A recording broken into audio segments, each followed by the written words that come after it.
Hey folks, this is Ryan here with the GLDL. This is a playoffs match between Burst and Hunter, which are in the division I actually moderate for. And I know these coaches very well also from the MDL, representing us really well. Hunter is out here. Has had a pretty strong season. He took over for another coach, and I think he's pulled some pretty good wins. A little bit of a rough start here and there, but he's had a very strong end of season, I'd say. Burst has been here since the beginning, a little bit more of an inconsistent overall season with some really strong wins and a couple bad losses, but overall ending positive in more than our playoff spot. We look here at the teams. If I'm Burst, I'm thinking that the Crocodile looks very good here overall. I did glance at the pace prior. I do know this is a Moxie Crocodile. I actually almost wish it was Intimidate. I know that Holt is obviously Clear Body, but it does feel like, even though Moxie can obviously spin out of control, I do feel like having... so Hunter's threats that he did bring are overall pretty physical, and that would have helped with everything, obviously, except for Holt. The Rotom's Wide Lens with Will-O-Wisp, which I actually do like that tech quite a bit. We'll just kind of have to wait and see how this sort of plays out. I only glanced at the pace, I don't have them memorized or anything. If I'm Hunter, I lead with Sock and one of Luxray, Dragapult, Gigalith, or I lead with the Sand Mode outright, because it looks pretty potent here as well. So good luck to these coaches, and let's kind of see how the game goes.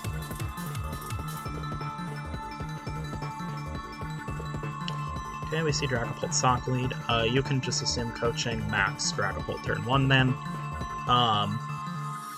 And from Burst, I would assume something here. Scarf Articuno might outspeed the Socks, if assuming it's Scarf as well. I'm not 100% on that.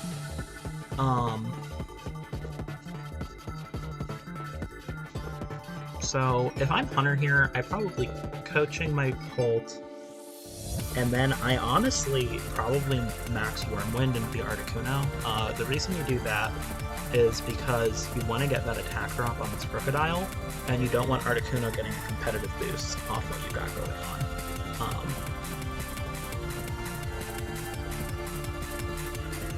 So I do think this is overall pretty strong openings from both. I do think this turn 1's a little bit predictable. Burst is double targeting the Sock here, assuming it's sturdy, which I think is a good call. In a sense, the problem is that Holt's still at +1, and you're likely losing Articuno here, so I'm not really sure how this trade evens out, unless Hunter did target down the Crocodile with a Max Wormwind. He could also, I guess, have tacked Max Geyser and be running a mixed set, but I'm pretty sure when I looked at the paste, I didn't see that. So you see a Glare come out into the Sock, who will live with Sturdy. Yep.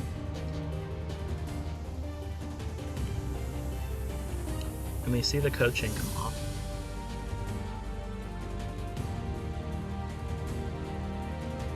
Okay, Hunter is Wormwinding into which of the 2 slots? Into the Articuno. Good play. That's the same play I definitely would have made in his position. And Crook's attack falls here. It will pick up the KO on the Sock, and... oh, right, he's Moxie, so that puts him back at neutral. So... you still have a +1 Dragapult staring you down, and you're only at neutral. And you still don't know the item on this Dragapult. I'd be a little afraid here in Burst's shoes, since we know this thing's at least not Life Orb. I would have probably thrown in the Rotom and gone for a Will-O-Wisp, but we see that Burst is going for the Apprentice, probably because it has Ally Switch, so he's probably trying to go for some Ally Switch shenanigans. Which seems like it could be a good play to stall a turn of Max if you're expecting a Wormwind into Crook and a and then probably like a wild charge into the Aromatisse slot. But I'm not. If I'm Hunter, though, I honestly probably just Steel Spike here and get the defense boost. And I do like Hunter switching into the Luxray here to keep lowering the attack on that Crocodile and not letting it get any momentum off at all. I think that's really smart on his part. Yeah, if I'm Hunter, I honestly think the best neutral play is to Steel Spike into probably the Aromatisse slot. So we'll kind of see what happens here. We do see an ally switch off. We do see a Steel Spike, so if he went for the nice neutral into the Crocodile, nice defense boost coming out here. Yeah, Max Quake. That'll lower up the Aromatisse's Spidef, which only really, I guess, matters for the Primarina that's probably here. And Luxray eats the hit since this thing's at -1 and Luxray's at +1 defense. I don't know if Hunter made that call in the ally switch, but that was a pretty neat play. Alright, he's in a really good spot now. I think if I'm Burst... Burst is in a really rough spot here. This Pult is kind of getting out of control, and he does not have a good way to deal with it, really, from the look of things. I don't think the Aromatisse can really want it right now. And a Steel Spike coming out into Crook. I like that play. I think it's pretty safe. Burst could have max guarded the Crocodile there, but with the state it's currently in, I do think getting a clean switch here is probably preferable. Just letting it go down. And hoping that he doesn't target it or it mistargets, and then you can get at least a Darkness off and chip the Pult.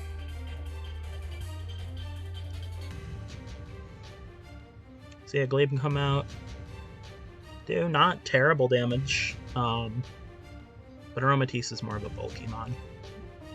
And then the Rotom finally comes out here. Hunter's endgame isn't looking too bad here. Just kind of depends on what he has in the back and if this Pult can secure the KOs it needs to.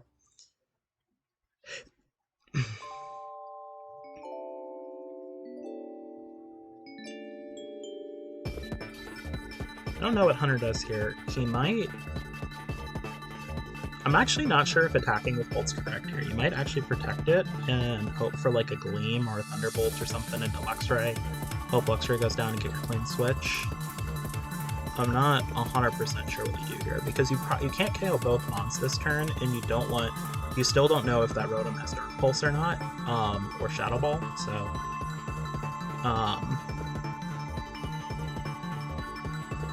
I think a scouting turn here would be very appropriate on his end if he goes for it, and he does.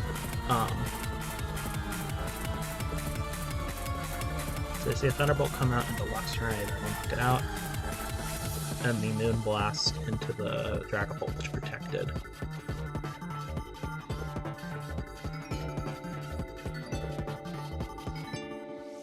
I still think Hunter's in a preferable position to win this game, just depending on his next mon is a friend, guys.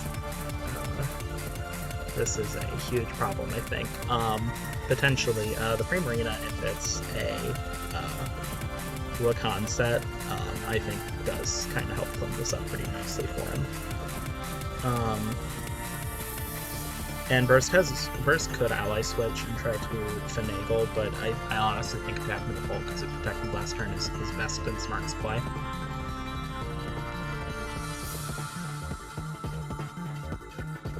You see the Steel Wing come out. It eats of the Berry. This should still do a lot, though. Yeah. Even if Hunter Hyper Voice is here, that should pick up the KO. And he actually Energy Balls calling in case he goes for the ally switch here, which I think that's a really good way to clean his endgame and make sure it's secure. So that's GG's, I think. I don't think this Rotom can eat Dragon Darts plus Energy Ball. Oh, Dragon Claw. Nice. Proving me wrong. Okay, Burst does now know that this is Pondberry Primarina for game 2. Burst, if I'm in his position right now, I am really thinking of how I alter my lead so that this doesn't happen again. I feel like you kind of need to have a flowchart in mind for the soft Holt lead, and I didn't, and I don't think Hunter has any reason not to just go for the same strategy, like almost completely. I think he can just kind of do the roundabout, run run back on this. So this is mostly how Burst adjusts his lead options.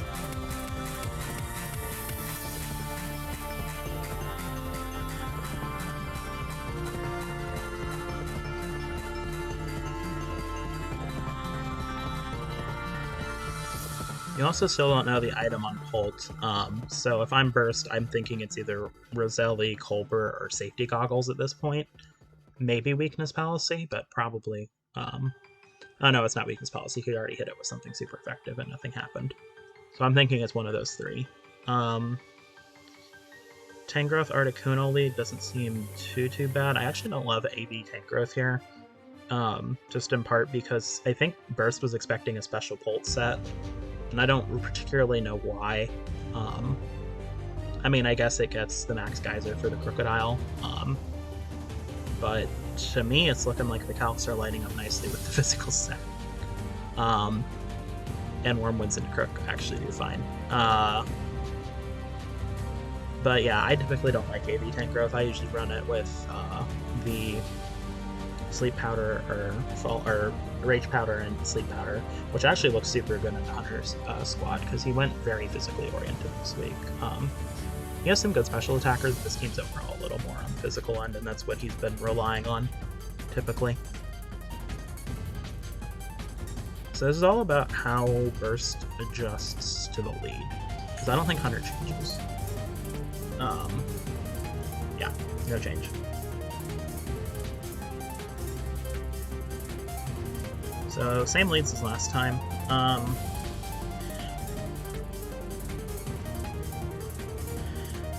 Scarf Tailwind, that doesn't handle the sock if he goes for that.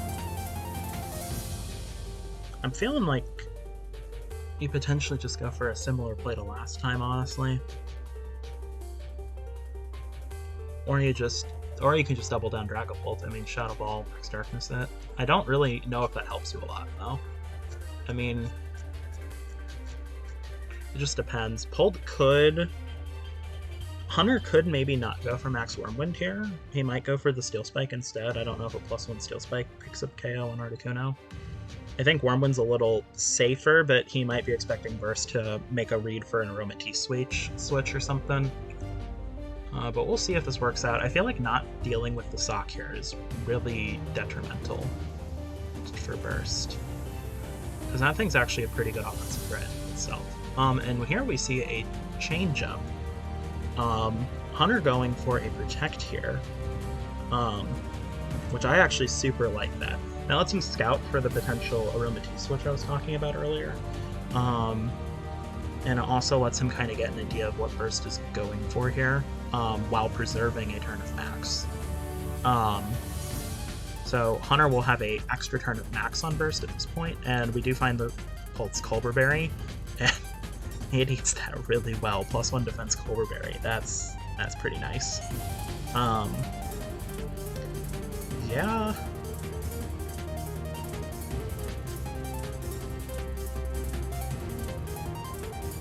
So now the question is, how does this...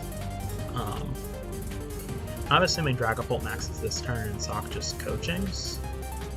So I don't think a double target here is unfounded, but I don't think it even... I doubt it'll pick up the KO. So we'll have to wait and see. I don't think you... Because what, the Pult will be at +2 defense at this turn, potentially +3 if he went for Steel Spike. If +2 Steel Spike kills Articuno, which it probably does. He can safely go for that now and not have to worry about an Aromatisse switch in or anything. Okay, Shadow Ball does actually a really nice amount of damage. And he does go for the Steel Spike, so...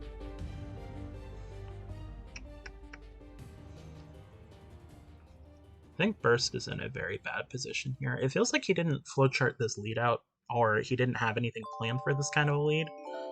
But we'll see if the Max Darkness KOs here. No. That didn't even look like a roll to KO. That just looks like it straight up doesn't.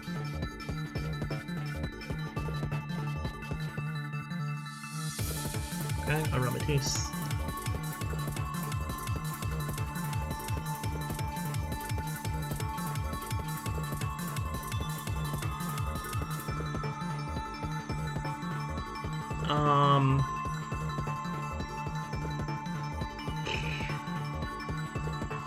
Hunter has an extra turn of max here. I don't think he... I'm not really sure what he does here. He can't Oko the Aromatisse with the Skill Spike, probably. He could just coaching and like protect if he wanted to this turn, honestly, but I don't know if he wants to preserve Sock or not. Yeah, things at +3 defense. I mean, you know a Darkness does KO from here, and a Dazzling Gleam will definitely pick it up. So I'm not really sure what Hunter does here. He switches the Sock out. I actually like that play a lot into the frame, anticipating a Dazzling Gleam and something. Crocodile goes for a max guard here, so kind of a passive turn on both ends. But I actually don't hate that. I feel like I do feel like Burst made the play he had to make, but I don't think it is enough at this point. Because I think Hunter played correctly.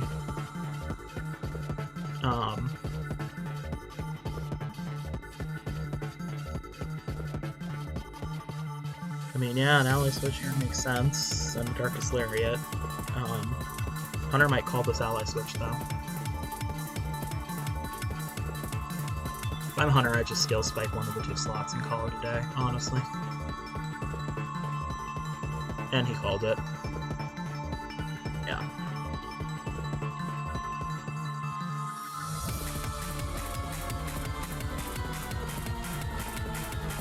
I think this really just came down to lead matchups, and I feel like watching this, Hunter's flowchart has just generally been a little bit better prepared overall. I just don't feel like Burst has the tools to handle this. And I'm not sure if it's just because he didn't have them, or because he didn't anticipate this or what, but it just feels like Hunter's been very in control in both games, to me, at least.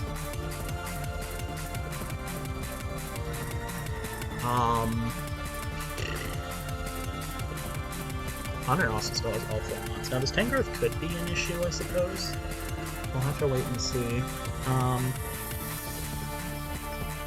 I guess like a Power Whip Dazzling Gleam is a pretty alright play. Hunter switches though into Luxray, giving him the Intimidate drop on the physical Tangrowth, which I like that a lot.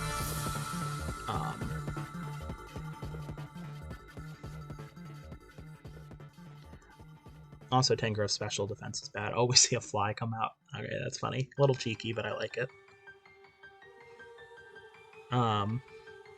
Letting the knockoff and the Gleam here.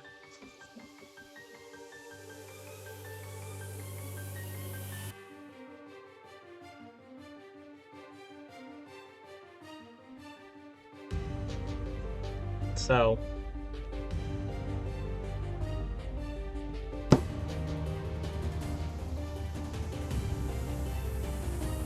yeah, it's, I mean, at this point, the fly's gonna come out, it's gonna kill something, and then it's just a matter of if Hunter can handle this Tangrowth, which I'm pretty sure he can, if it doesn't KO the fly this turn. Okay, Aromatisse goes down. Oh, we see a Thunder Wave from the Luxray. Yeah, I'm losing. This is now a 1v4, ladies and gentlemen. And a lot of the time he still has Sock. A lot of Socks carry Poison Jab to deal with fairy types, and I guess in this case a Poison type, but usually for fairy types, Scarf Socks will carry Poison Jab, so if he has that, I think this is done. Yeah, we see Sock come out here kind of like I was expecting. So it's a paralyzed -1 Tangrowth versus Luxray, Sock, and Pre-Magna, so I think this game is pretty much over. Yeah, I mean, ultimately, I think this just came down to prep and lead analysis. I think Hunter found that he had a lead that worked really well, and I think that he played around it really, really nicely. I mean, this was a very, very clean set. I think Burst played the set relatively well. I just don't think that he had the tools to sort of just handle what Hunter brought. And that sort of seals the match for him. So it was a pleasure to commentate this game. GG's to both coaches. This was definitely a good set and a really nice win for Hunter. So that'll pretty much be all from me. I'll hope to see you all next time in GLDL. Keep looking forward to more playoff matches. Bye!